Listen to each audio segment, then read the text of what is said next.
Saya bertemu mantan suami saya dan perempuan simpanannya di ruang tunggu klinik kandungan. Mereka tidak tahu tempat itu adalah rumah sakit yang saya pimpin. "Sedang apa kau di sini? Ini bukan tempat untuk perempuan mandul," kata mantan suami saya sambil tertawa. 10 menit kemudian, wajah mereka berubah pucat saat seorang perawat membungkuk hormat dan memanggil saya. "Selamat pagi, Dokter Anindya." Direktur sudah ditunggu di ruang rapat. "Halo, sahabat. Selamat datang kembali di kanal Cerita Kita. Semoga kalian semua selalu sehat dan dilindungi. Sebelum kita lanjut, tolong tinggalkan suka dan langganan. Dan tulis di kolom komentar dari kota mana kalian mendengarkan kisah ini. Kalau sudah, mari kita mulai. Nama saya Anindya Wardani. Usia saya 34 tahun. Saya seorang dokter spesialis kandungan. Sudah 12 tahun saya bekerja di dunia medis. Dan 5 tahun terakhir, saya menjabat kepala divisi fertilitas di Rumah Sakit Bunda Kasih di kawasan Pondok Indah. Setiap hari, saya menolong perempuan menjadi ibu. Saya sudah membantu ribuan bayi lahir ke dunia. Tangan saya yang pertama menyentuh mereka. Tetapi ada satu hal yang tidak bisa saya selamatkan. Pernikahan saya sendiri. Mungkin kalian bertanya-tanya, bagaimana mungkin seorang dokter kandungan yang setiap hari berurusan dengan kehamilan dan kesuburan justru dituduh mandul oleh keluarganya sendiri? Itulah ironi terbesar dalam hidup saya. Saya yang membantu ribuan perempuan menjadi ibu, justru divonis tidak bisa menjadi ibu oleh orang-orang yang seharusnya mencintai saya. Dan yang lebih pahit, mereka tidak pernah sekalipun bertanya pada saya, sang ahli, tentang kebenaran medisnya. Mereka lebih percaya prasangka daripada ilmu. Saya membangun karir ini dari nol. Anak seorang guru sekolah dasar di sebuah kampung di Jawa Tengah. Saya belajar mati-matian, mendapat beasiswa, dan menyelesaikan pendidikan dokter dengan susah payah. Tidak ada yang diberikan gratis kepada saya. Setiap gelar, setiap jabatan, saya raih dengan keringat dan air mata. Itulah mengapa ketika Galih dan keluarganya merendahkan saya, mereka tidak pernah tahu betapa kuatnya perempuan yang sedang mereka injak. Pagi itu, saya sengaja datang dengan pakaian paling sederhana. Kemeja katun abu-abu yang sudah agak longgar, celana hitam biasa, dan masker yang menutupi setengah wajah saya. Tidak ada jas putih, tidak ada papan nama, tidak ada stetoskop di leher. Saya melakukannya dengan sengaja. Saya ingin melihat mereka dengan mata mereka sendiri. Sebelum mereka tahu siapa saya ingin tahu, apakah setelah bertahun-tahun mereka berubah?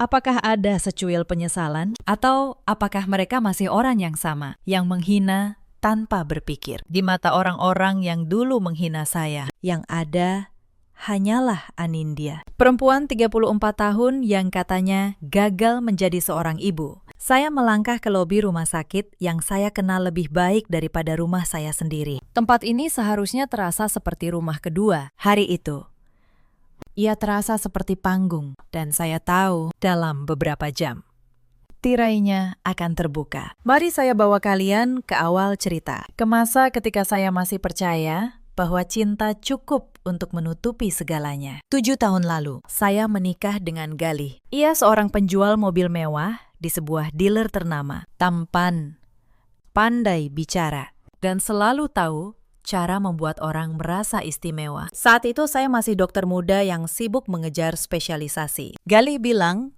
ia bangga punya istri seorang dokter. Ia bilang ia tidak keberatan menunggu saya pulang malam. Saya percaya setiap kata itu. Tahun pertama pernikahan kami terasa hangat. Kami tinggal di sebuah rumah kecil yang nyaman di kawasan Bintaro. Saya berangkat pagi-pagi ke rumah sakit, dan Galih sering mengantar saya. Malam hari, kami makan bersama. Ia bercerita tentang mobil-mobil yang ia jual, dan saya bercerita tentang bayi-bayi yang saya bantu lahirkan. Saya pikir inilah rumah tangga yang saya impikan. Tetapi sejak awal, ada satu hal yang tidak pernah Galih sukai. Pekerjaan saya.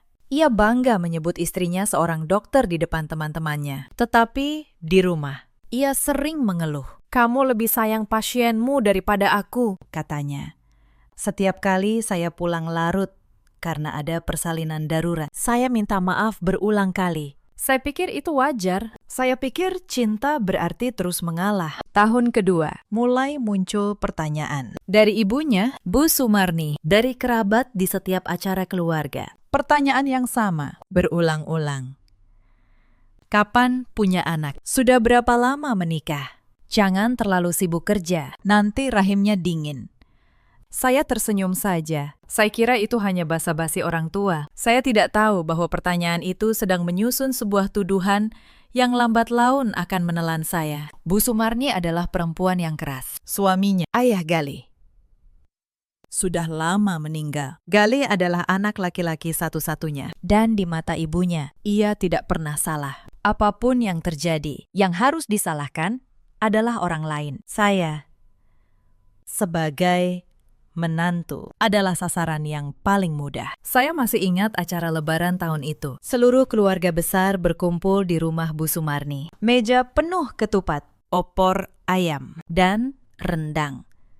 Di tengah obrolan, seorang bibi bertanya keras, "Gali, kapan kami gendong cucu dari kamu?" Dan Bu Sumarni menjawab cepat, sambil melirik saya. Tanya saja istrinya. Ibu sudah berusaha, tapi rahim modern memang susah. Semua orang tertawa. Saya ikut tersenyum.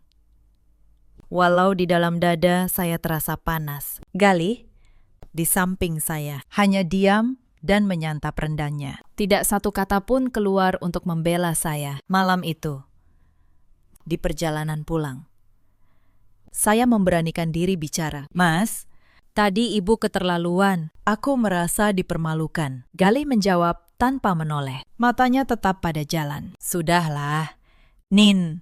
Ibu cuma ingin cucu. Wajar.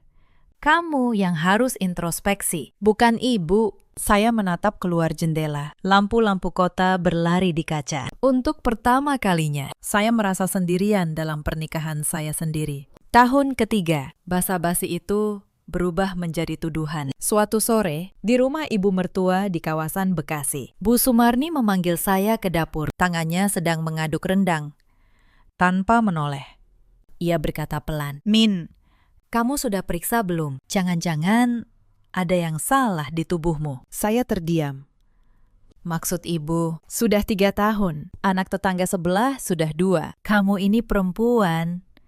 Sudah seharusnya bisa kasih keturunan. Gali itu laki-laki sehat. Tidak mungkin dia yang bermasalah." Kata-kata itu menusuk lebih dalam daripada yang saya kira. Bukan karena saya percaya, tetapi karena saya tahu sebagai dokter betapa kelirunya logika itu. Tetapi saya diam. Saya pikir, biarlah. Saya akan cari tahu sendiri. Diam-diam.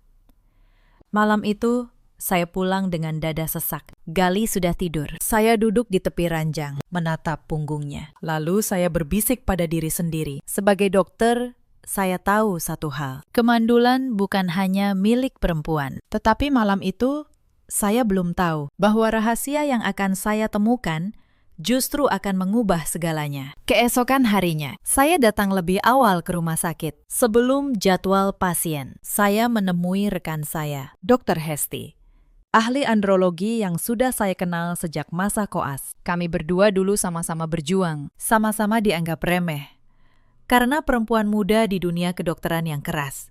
Ia satu-satunya orang yang saya percaya sepenuhnya. Saya minta tolong satu hal, pemeriksaan kesuburan untuk saya dan diam-diam untuk Gali juga. Saya tahu Gali tidak akan pernah mau diperiksa. Harga dirinya terlalu besar. Bagi laki-laki seperti dia, hanya menyebut kata pemeriksaan kesuburan saja sudah seperti menampar mukanya. Maka saya menggunakan cara lain. Setahun sebelumnya, Gali pernah mengikuti pemeriksaan kesehatan umum di klinik tempat saya bekerja untuk keperluan asuransi kantornya. Berkas hasilnya masih tersimpan di arsip rumah sakit. Saya hanya perlu meminta Dr. Hesti membaca ulang dengan teliti, termasuk panel yang dulu tidak ada yang memperhatikan. 3 hari kemudian, Dr. Hesti memanggil saya ke ruangannya. Wajahnya serius.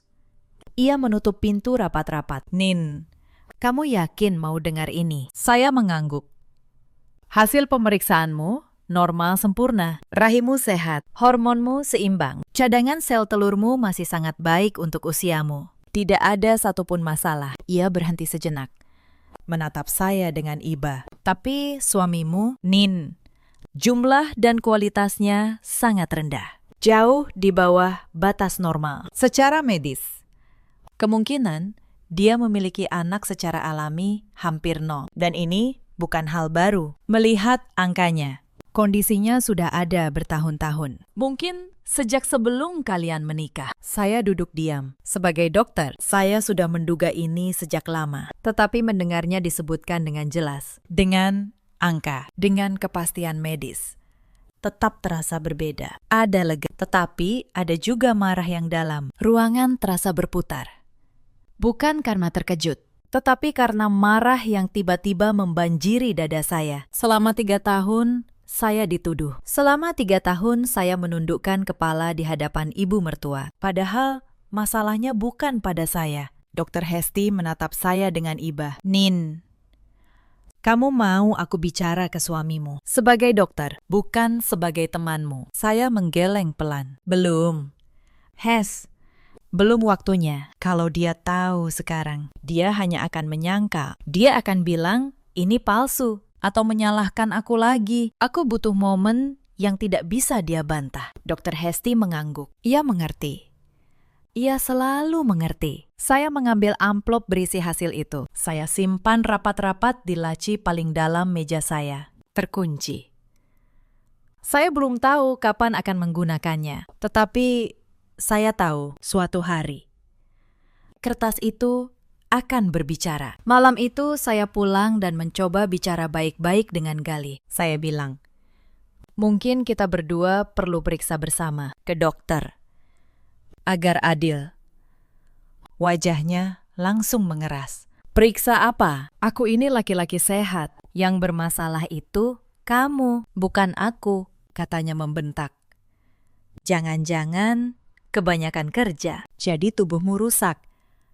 Teman-temanku, istrinya di rumah saja. Anaknya 3. Kamu sibuk urus anak orang lain. Anak sendiri tidak punya. Kalimat itu menampar saya lebih keras daripada tangan. Saya menatapnya. Di laci kantor saya ada bukti yang bisa membungkamnya saat itu juga. Tetapi saya tahan. Sesuatu di dalam diri saya berkata, belum waktunya. Biarkan ia terus dengan kesombongannya. Kebenaran yang ditahan terlalu lama hanya akan meledak lebih keras. Sejak malam itu, saya berhenti memohon. Saya berhenti menjelaskan. Saya mulai mengamati. Dan diam-diam, saya mulai menabung.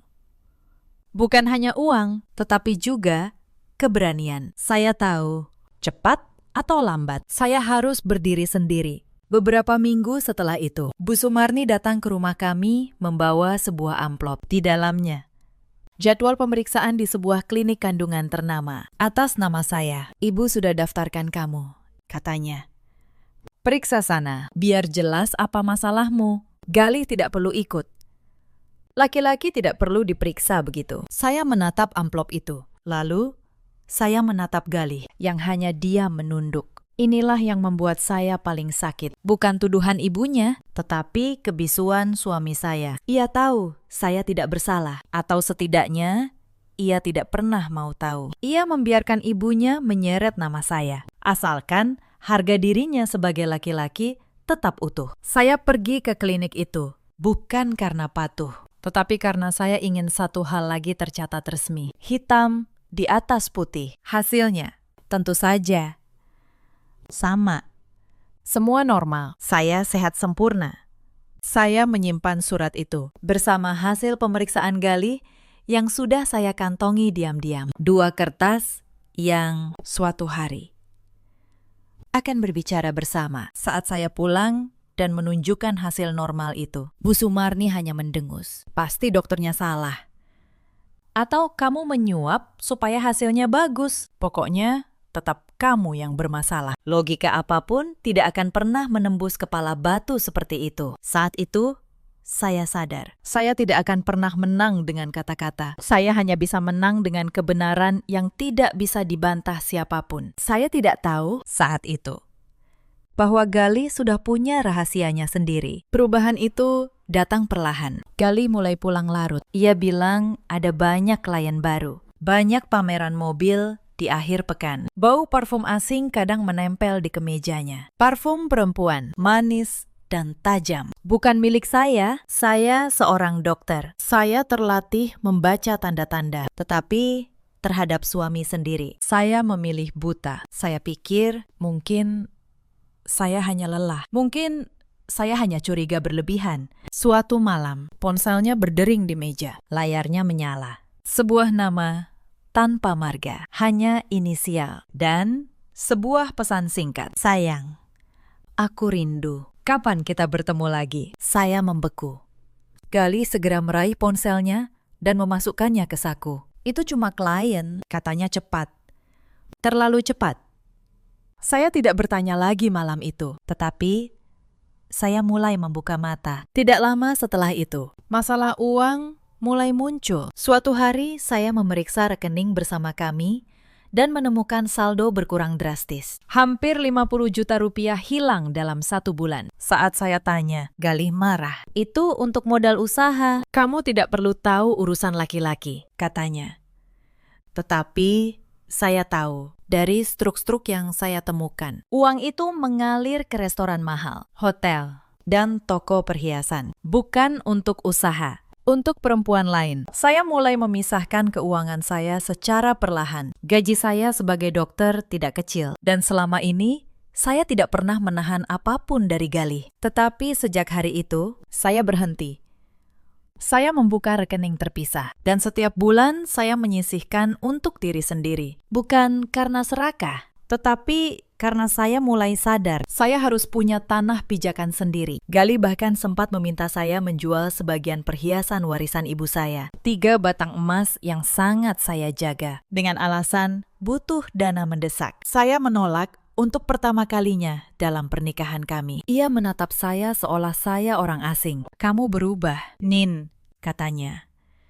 Saya hanya menjawab dalam hati. Bukan saya yang berubah. Saya hanya berhenti membiarkan diri diinjak. Saya mulai memperhatikan pola. Galih sering keluar di malam Sabtu dengan alasan menemani klien. Ia mulai lebih rapi, lebih wangi, lebih memperhatikan penampilannya. Sesuatu yang sudah lama tidak ia lakukan untuk saya. Saldo rekeningnya berkurang lebih cepat dari biasanya. Dan beberapa kali saya menemukan struk restoran mahal untuk 2 orang. Saya tidak pernah diajak. Suatu hari, saya sedang dinas di rumah sakit ketika seorang perawat muda bercerita santai. Ia baru saja makan siang di sebuah kafe di kawasan Kemang. Dan melihat seorang pria mirip suami saya bersama seorang perempuan muda. Mereka tampak sangat dekat. Perawat itu tidak tahu bahwa pria yang ia ceritakan adalah suami saya. Saya hanya tersenyum dan berkata, mungkin orang yang mirip saja. Tetapi malam itu, saya tidak bisa tidur. Beberapa minggu kemudian, saya secara tidak sengaja melihat sebuah pesan di ponsel Galih saat ia mandi. Sebuah foto, seorang perempuan muda tersenyum manja dengan tulisan, sayang, kapan kita ketemu lagi? Aku rindu. Nama yang tersimpan hanya inisial R. Saya meletakkan ponsel itu kembali, persis seperti semula. Tangan saya gemetar, tetapi hati saya justru menjadi tenang dengan cara yang aneh. Sekarang saya tahu, saya tidak lagi menebak-nebak, dan kepastian, sekalipun pahit, selalu lebih baik daripada keraguan. Saya tidak melakukan keributan. Saya tidak melempar piring. Saya tidak berteriak.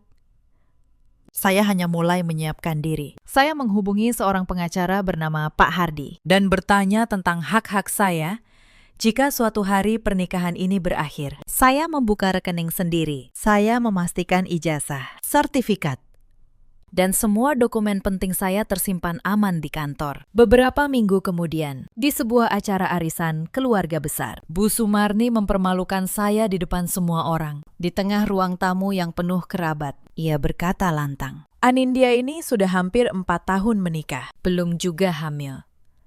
Sudah saya bilang, mungkin memang dia yang mandul. Kasihan anak saya, Galih, dia butuh keturunan. Ruangan hening. Semua mata menatap saya. Sepupu, bibi, tetangga. Saya merasa wajah saya terbakar. Galih duduk di samping ibunya. Ia tidak membela saya. Ia hanya menunduk. Lalu berkata pelan, "Sudah, Bu, jangan di sini." Bukan pembelaan, hanya rasa malu, karena tempatnya tidak tepat. Saya berdiri perlahan. Saya tersenyum tipis. Sopan, lalu pamit ke kamar mandi. Di sana, saya menatap cermin. Wajah saya tenang.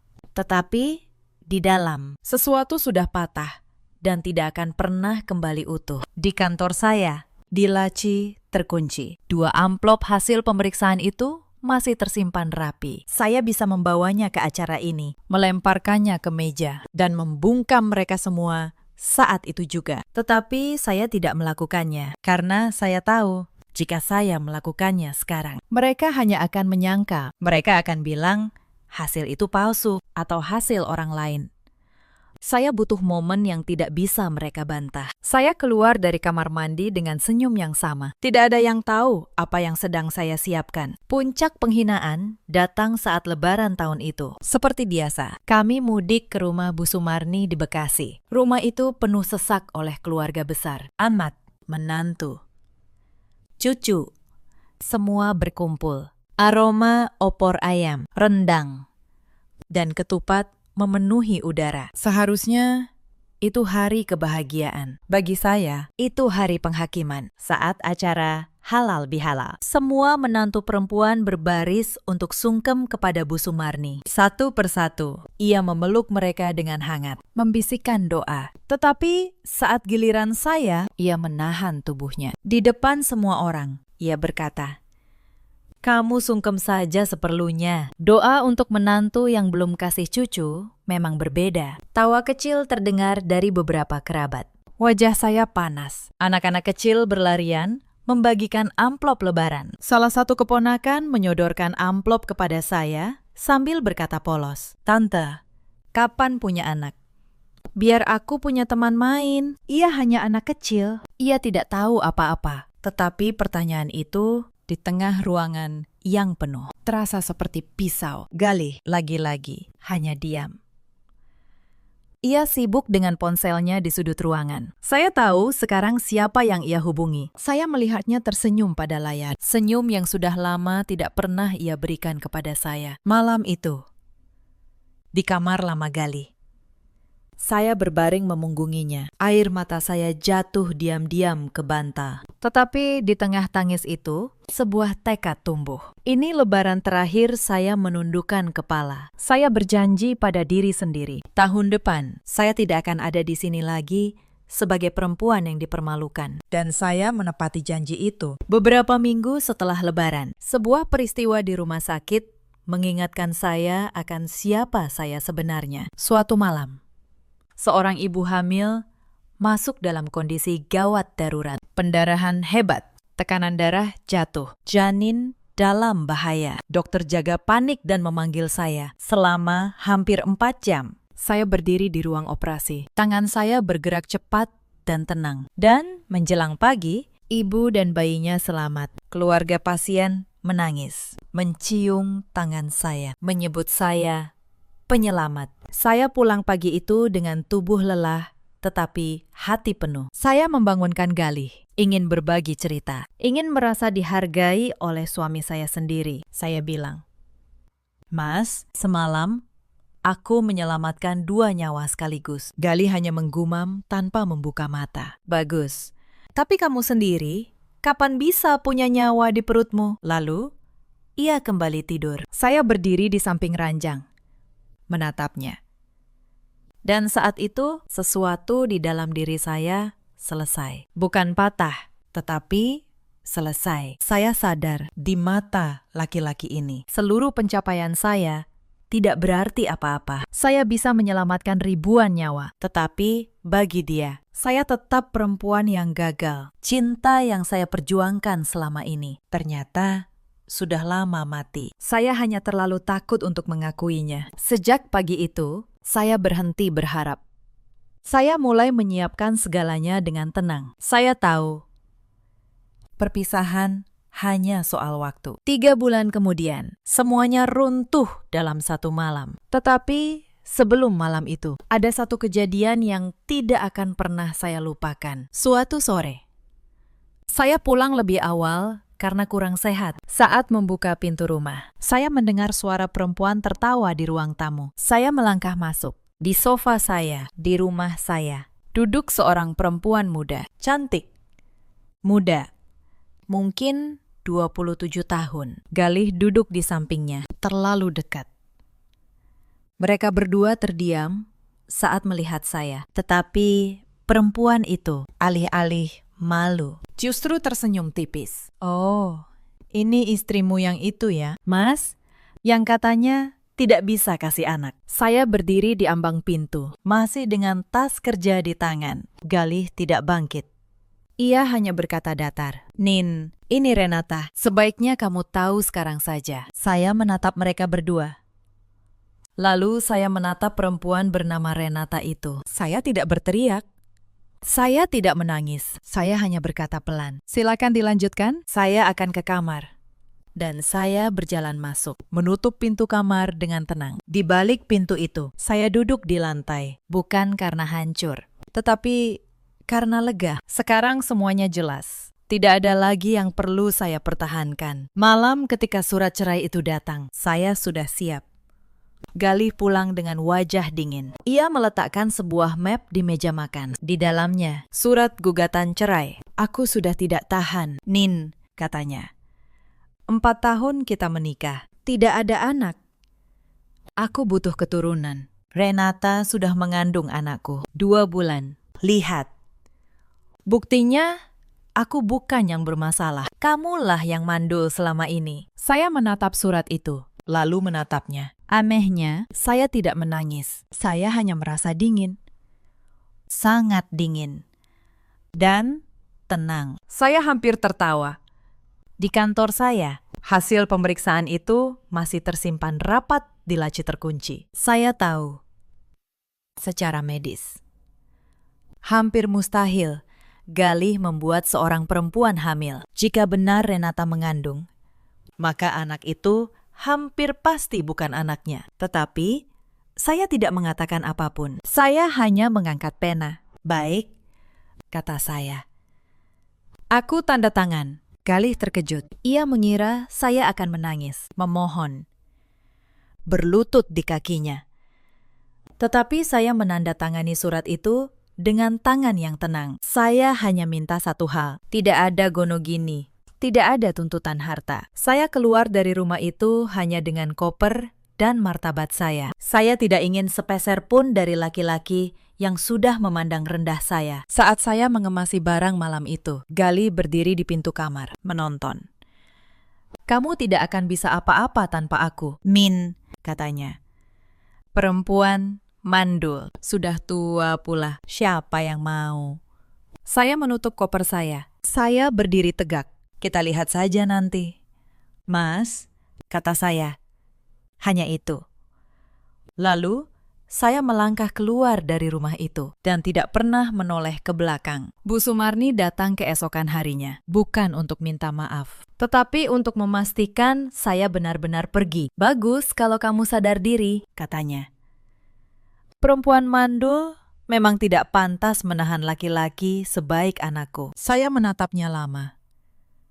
Lalu saya berkata, "Suatu hari nanti, ibu akan mengingat kata-kata ini." Saya tidak menjelaskan apa-apa. Saya hanya pergi. Sejak saat itu, saya menghilang dari hidup mereka. Saya pindah ke apartemen kecil dekat rumah sakit. Hari-hari pertama adalah yang tersulit. Malam-malam terasa panjang. Kadang saya terbangun dan untuk sesaat lupa bahwa saya sudah sendiri. Lalu, kenyataan datang lagi, dingin dan sunyi. Malam pertama di apartemen itu, saya duduk di lantai di tengah koper yang belum saya bongkar. Tidak ada perabot, hanya kasur tipis dan sebuah lampu. Saya menangis. Untuk terakhir kalinya menangisi pernikahan itu. Saya menangis bukan karena kehilangan Galih, tetapi karena kehilangan bertahun-tahun yang saya habiskan untuk membuktikan diri kepada orang yang tidak pernah mau melihat. Saya menangisi Anindya muda yang dulu begitu mudah percaya bahwa cinta berarti terus mengalah. Lalu, saat fajar mulai menyingsing, air mata saya berhenti. Saya berdiri, mencuci muka. dan menatap pantulan diri di cermin kamar mandi yang masih kosong. Saya berkata pelan pada diri sendiri, mulai hari ini, kamu hidup untuk dirimu sendiri. Itu bukan janji balas dendam, itu janji untuk bangkit. Tetapi saya tidak membiarkan diri tenggelam terlalu lama. Saya punya pasien yang menunggu. Saya punya perempuan-perempuan yang menggantungkan harapan pada tangan saya. Saya tidak boleh runtuh. Saya menenggelamkan diri dalam pekerjaan. Dan dalam 2 tahun berikutnya, hidup saya berubah total. Saya mengambil program pelatihan lanjutan di bidang fertilitas. Saya menangani kasus-kasus sulit yang ditolak dokter lain. Pasangan yang sudah 10 tahun gagal, saya bantu hingga berhasil. Perempuan yang sudah putus asa, saya temani sampai mereka menggendong bayi mereka sendiri. Tingkat keberhasilan program kehamilan yang saya tangani menjadi yang tertinggi di rumah sakit. Setahun kemudian, saya dipromosikan menjadi kepala divisi fertilitas. Lalu saya menulis penelitian yang dimuat di Jurnal Medis Nasional. Saya diundang menjadi pembicara di seminar-seminar besar, berdiri di panggung di hadapan ratusan orang yang dulu tidak pernah saya bayangkan akan mendengarkan saya. Setiap kali seorang perempuan datang dengan mata penuh ketakutan, menceritakan bahwa ia dituduh mandul oleh keluarga suaminya. Hati saya selalu tersentuh, karena saya tahu betul rasa sakit itu. Maka saya selalu berkata kepada mereka, jangan biarkan siapapun mendefinisikan nilai Anda hanya dari rahim Anda. Dan mari kita periksa berdua, suami dan istri. Karena ini bukan hanya soal perempuan. Saya memperlakukan setiap pasien seperti saya ingin diperlakukan dulu, di hari-hari ketika tidak ada yang membela saya. Sementara itu, kabar tentang Galih sesekali sampai ke telinga saya, dari kerabat yang masih sesekali menghubungi. Pernikahannya dengan Renata digelar mewah. Bu Sumarni, kabarnya. Bangga setengah mati. Akhirnya akan menggendong cucu. Tetapi tidak lama, masalah mulai datang. Renata ternyata memang sedang hamil saat menikahi Galih. Tetapi setelah bayi itu lahir, wajahnya sama sekali tidak mirip Galih. Bisik-bisik mulai beredar di keluarga. Bayi itu, kata mereka, terlalu berbeda. Saya tidak terkejut. Saya sudah tahu sejak awal. Yang mandul selama ini bukan saya, dan kebenaran, sekeras apapun ditutupi, selalu menemukan jalannya untuk keluar. Dan hari itu pun datang, hari yang mengembalikan mereka semua ke hadapan saya, di tempat yang paling tidak mereka duga. Pagi itu, jadwal saya padat, tetapi sekretaris saya, Mbak Lina, masuk dengan wajah ragu. Dokter, ada pasien rujukan darurat. Kasus kehamilan berisiko tinggi. Namanya Renata. Suaminya yang mendaftar atas nama Galih. Saya terdiam sejenak. Dunia memang sempit. Renata hamil lagi. Dan kali ini ada komplikasi serius. Plasenta yang bermasalah.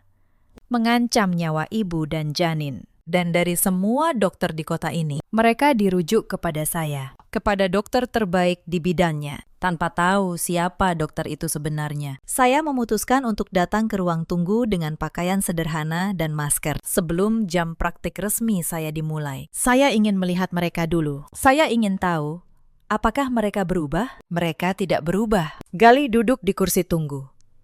Lebih tua. Lebih lelah. Tetapi masih dengan sikap angkuh yang sama. Di sampingnya, Renata. Pucat dan ketakutan. Dan saat Galih melihat saya berjalan masuk dengan pakaian biasa, ia langsung mengenali saya. Senyum sinisnya muncul. Lihat, siapa ini? Katanya keras. Agar orang-orang di ruang tunggu mendengar. Mantan istriku.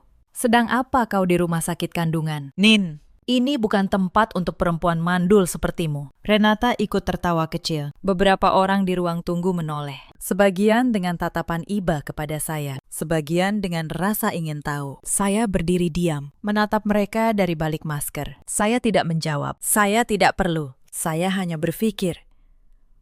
Betapa kecilnya dunia. Dan betapa besarnya kesombongan seorang laki-laki yang bahkan tidak tahu di gedung siapa ia sedang berdiri. Ia mengira sedang mempermalukan saya untuk yang kesekian kali. Ia tidak tahu. Kali ini. Panggungnya adalah milik saya. Galih melanjutkan, semakin keras. Menikmati perhatian orang-orang. Dulu, dia istriku. Tidak bisa kasih anak, jadi aku ceraikan. Sekarang lihat, aku sudah punya keluarga. Dan dia masih sendiri. Datang ke rumah sakit kandungan, entah untuk apa. Ia tertawa. Saya tetap diam, karena saya tahu dalam hitungan menit. Setiap kata yang baru saja ia ucapkan akan berbalik menjadi cambuk bagi dirinya sendiri. 10 menit kemudian, suasana berubah. Mbak Lina datang tergesa, membungkuk hormat. Selamat pagi. Dokter Anindya, direktur menunggu. Pasien rujukan Ibu Renata sudah disiapkan di ruang Anda. Wajah Galih membeku. Senyum Renata menghilang seketika. Saya melepas masker perlahan. Selamat pagi.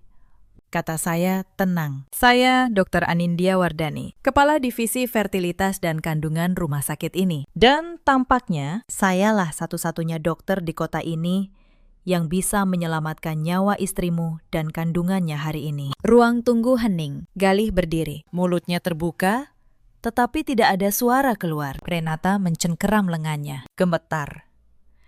Kau dokter. Galih tergagap. Sudah 12 tahun, jawab saya. Sejak sebelum kita menikah, kau hanya tidak pernah benar-benar melihat siapa istrimu. Saya berbalik ke arah Renata, dan nada saya berubah menjadi profesional, hangat. Ibu Renata, kondisi Anda serius, tetapi masih bisa kami tangani. Mari, ikut saya ke ruang pemeriksaan. Nyawa Anda dan bayi Anda adalah prioritas saya, terlepas dari siapa yang mengantar, karena di atas semua luka itu, saya tetap seorang dokter. Sumpah yang saya ucapkan dulu tidak mengenal dendam. Saya menangani Renata dengan seluruh kemampuan saya. Saya melepas semua perasaan pribadi saya di luar pintu ruang tindakan. Di dalam hanya ada dokter dan pasien. Selama berjam-jam, saya dan tim saya bekerja. Kondisi Renata genting. Beberapa kali tekanan darahnya turun drastis. Tetapi saya tidak menyerah, bukan untuk Galih, bukan untuk Renata, tetapi untuk nyawa dan untuk sumpah yang pernah saya ucapkan. Menjelang tengah malam, keadaan stabil. Ibu dan bayinya selamat. Saat saya keluar dari ruang tindakan, masih dengan pakaian operasi, Galih menunggu di lorong. Wajahnya pucat. Ia tidak lagi angkuh. Min, terima kasih, katanya tergagap. Aku tidak menyangka, saya hanya mengangguk. Saya melakukan tugas saya. Tetapi di tengah pemeriksaan menyeluruh tadi, hasil laboratorium memunculkan satu fakta yang tidak bisa disembunyikan lagi. Sebuah fakta yang akan menjawab semua tuduhan bertahun-tahun. Dan saya tahu malam ini, kebenaran itu akhirnya akan berbicara. Setelah Renata stabil dan dipindahkan ke ruang rawat, saya memanggil Galih ke ruangan saya. Bu Sumarni, yang baru tiba dari Bekasi dengan tergesa, ikut masuk. Wajahnya berubah saat melihat saya duduk di balik meja besar, dengan jas putih dan papan nama bertuliskan Kepala Divisi Fertilitas, Dr. Anindya Wardani. Anindya, suaranya nyaris berbisik. Kamu dokter di sini, bukan hanya dokter. Bu, kata saya, tenang, saya yang memimpin divisi ini. Dan malam ini, sayalah yang menyelamatkan menantu ibu yang baru. Saya membuka sebuah map. Di dalamnya 2 dokumen. Pak Galih, kata saya, tenang. Yang pertama, ini hasil pemeriksaan kesuburan Anda. Diambil bertahun-tahun lalu. Dari pemeriksaan kesehatan yang pernah Anda jalani di klinik ini. Saya simpan sejak dulu. Hasilnya jelas. Dan sudah saya verifikasi ulang bersama ahli andrologi. Secara medis, hampir mustahil Anda bisa memiliki anak secara biologis. Kondisi ini sudah ada sejak sebelum kita menikah. Jadi selama 4 tahun itu, bukan saya yang mandul. Tetapi Anda, Galih menyambar kertas itu. Tangannya gemetar saat membacanya. Ini palsu. Kamu yang buat ini. Silakan periksa ulang di laboratorium manapun di negara ini, kata saya. Saya seorang dokter, Pakistan. Saya tidak mempertaruhkan sumpah profesi saya untuk balas dendam pribadi. Bu Sumarni terhuyung, berpegangan pada sandaran kursi. Tidak mungkin anakku laki-laki sehat. Tidak mungkin Galih yang mandul. Mandul bukan aib, Bu, kata saya. Itu kondisi medis yang bisa terjadi pada siapa saja, laki-laki maupun perempuan. Yang menjadi aib adalah menuduh orang yang tidak bersalah, lalu membuangnya. Selama bertahun-tahun, Ibu menghina saya di depan keluarga besar. Ibu menyebut saya perempuan mandul. Padahal Ibu tidak pernah mau memeriksa anak Ibu sendiri. Yang kedua, saya melanjutkan. Membuka dokumen berikutnya. Berkaitan dengan kondisi medis yang baru kami temukan malam ini. Dari golongan darah dan penanda genetik. Secara medis, hampir mustahil anak-anak yang dibawa Renata adalah anak biologis Anda. Pak Galih, Anda meninggalkan istri yang sehat karena tuduhan yang salah. Lalu Anda menikahi perempuan yang membawa anak orang lain ke pelukan Anda. Itu bukan kutukan dari siapapun. Itu hanya akibat dari pilihan-pilihan Anda sendiri. Galih terduduk di kursi. Kertas-kertas itu jatuh dari tangannya ke lantai. Di luar ruangan, melalui kaca. Saya bisa melihat Renata yang sudah cukup pulih, terisak di kursi rodanya. Mungkin ia mendengar. Mungkin ia sudah lama tahu rahasianya sendiri akan terbongkar. Hening yang turun setelah itu lebih berat daripada apapun yang pernah saya rasakan. Renata, di luar, menangis tanpa suara. Bu Sumarni menatap saya. Mulutnya bergerak tanpa kata. Saya tidak menyimpan dendam, kata saya. Saya menyimpan kebenaran. Dan hari ini, kebenaran itu sudah berbicara sendiri. Bukan saya yang menghukum kalian. Kalian yang menghukum diri sendiri. Sejak hari kalian memilih kebohongan daripada seorang istri yang setia. Saya berdiri. Sekarang, silahkan keluar. Istri Anda butuh istirahat. Dan saya punya pasien lain yang menunggu. Galih mencoba meraih tangan saya saat saya berjalan melewatinya. Nin, tunggu. Aku salah. Aku menyesal. Bisakah kita mulai lagi? Saya menarik tangan saya dengan lembut, tetapi tegas. Tidak ada yang bisa dimulai lagi. Pak Galih, perempuan yang dulu Anda hina sudah lama mati. Yang berdiri di hadapan Anda sekarang adalah orang lain. Seseorang yang Anda tidak akan pernah bisa miliki. Bu Sumarni mencoba bicara di pintu. Suaranya kini lirih. Kehilangan semua keangkuhannya. Nin, Ibu minta maaf. Selama ini Ibu salah. Ibu yang mendorong Galih meninggalkanmu. Ibu yang menghasut. Maafkan Ibu. Saya menatapnya. Tidak ada amarah di dada saya. Hanya rasa lelah yang tenang. Maaf.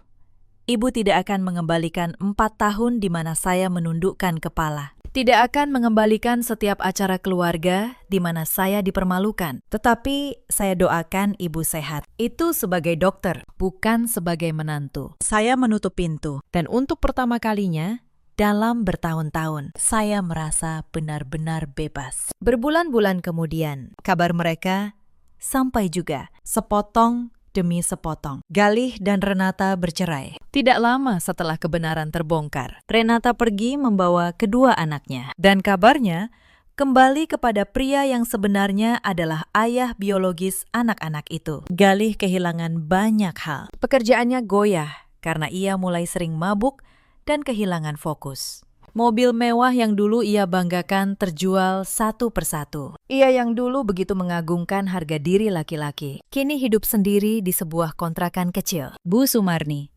kabarnya, sering datang ke rumah kerabat sambil menangis, menyesali lidahnya yang dulu begitu tajam. Impiannya menggendong cucu kandung tidak pernah terwujud. Cucu yang ia kira darah dagingnya. Ternyata bukan, itu adalah luka yang ia ciptakan sendiri. Beberapa kali ia mencoba menghubungi saya, hanya untuk meminta maaf sekali lagi. Saya tidak pernah mengangkatnya, bukan karena dendam, tetapi karena saya tahu sebagian luka lebih baik dibiarkan tertutup oleh waktu, bukan dibuka lagi oleh kata-kata. Saya tidak ikut campur, saya tidak perlu. Saya tidak pernah mendoakan keburukan menimpa mereka. Hidup punya cara sendiri menyeimbangkan timbangannya. Apa yang kita tanam, suatu hari akan kita tuai. Itu bukan kutukan saya, itu hukum yang berlaku untuk semua orang, termasuk untuk saya. Saya melanjutkan hidup. Saya membeli rumah kecil sendiri. dengan keringat saya sendiri. Saya menanam bunga di halaman, sesuatu yang dulu tidak pernah sempat saya lakukan. Pagi hari saya menyeduh kopi, membaca,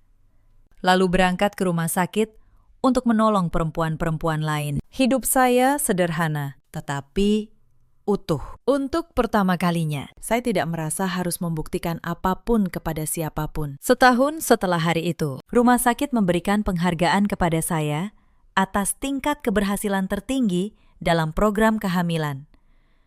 Saya berdiri di panggung, mengenakan gaun sederhana, menerima penghargaan itu di hadapan ratusan rekan sejawat. Di antara para tamu, ada banyak mantan pasien saya yang kini menggendong bayi mereka. Mereka tersenyum kepada saya dengan mata berkaca-kaca. Itu adalah penghargaan yang sesungguhnya. Di malam penghargaan itu, seorang rekan, Dr. Bram, kepala bagian bedah, menghampiri saya. Ia tersenyum hangat, tulus, tanpa pamrih. Senyum yang tidak pernah saya terima dari Galih selama bertahun-tahun. Kami berbincang sederhana tentang pekerjaan, tentang hidup. Tidak ada janji apapun malam itu, tetapi untuk pertama kalinya, saya merasa mungkin suatu hari saya bisa membuka hati lagi, tanpa takut. Malam itu saya pulang dengan hati yang damai. Bukan karena ada lelaki baru, bukan karena masa lalu sudah hilang, tetapi karena saya berdiri di atas kedua kaki saya sendiri, lebih kuat daripada sebelumnya. Dari seorang perempuan yang dulu dihina mandul, kini saya menjadi seseorang yang memberi kehidupan, harapan, dan keberanian kepada banyak perempuan lain. Cerita ini mengajarkan kita sesuatu. Jangan pernah menilai seseorang dari apa yang tampak di permukaan. Dan jangan pernah menghina orang lain atas sesuatu yang belum tentu benar. Karena lidah yang menghina hari ini bisa menjadi penyesalan esok hari. Ada banyak perempuan di luar sana yang seperti saya dulu. Dituduh, direndahkan, dipaksa percaya bahwa merekalah yang salah. Padahal mereka tidak bersalah sama sekali. Mereka menundukkan kepala bertahun-tahun, menelan kata-kata kasar, dan mengira bahwa bertahan